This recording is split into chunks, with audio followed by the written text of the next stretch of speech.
Hi, I'm Daniel on the channel Pray With Me.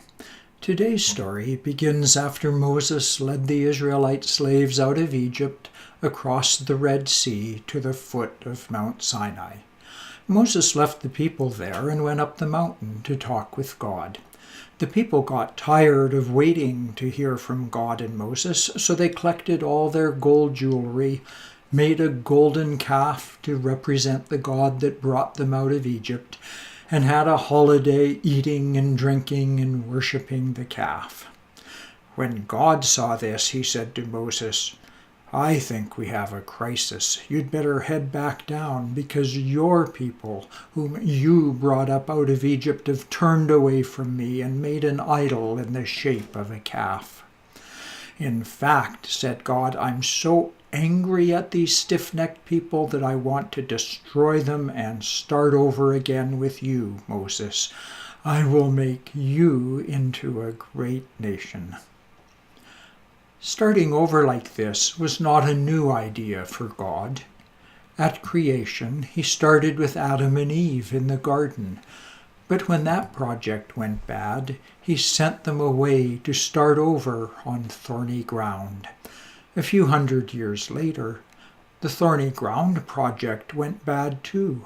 So God sent a big flood to wipe out all the people of the earth and started over again, this time with Noah. After that, he started something new with Abraham, and now he's offering to start over again with Moses. I think that's a pretty decent offer God made to Moses. But Moses wasn't so sure. He didn't even respond to God's offer. He simply ignored it and said, "God, don't be so angry with your people whom you brought out of Egypt with great power and a mighty hand." So who do these problem people belong to? To God or to Moses? There are lessons here for us and our prayers. First, it's not always a good idea to start over.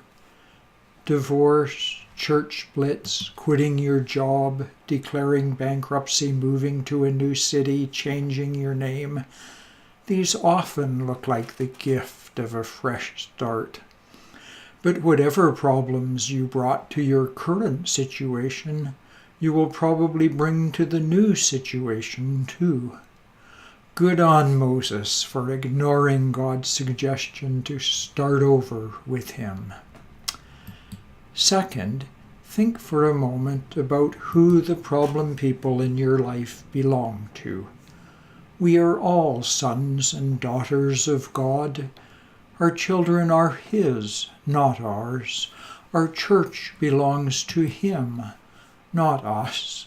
Our partner is His problem as much as ours.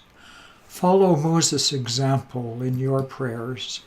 Say to God, "These are your people, God.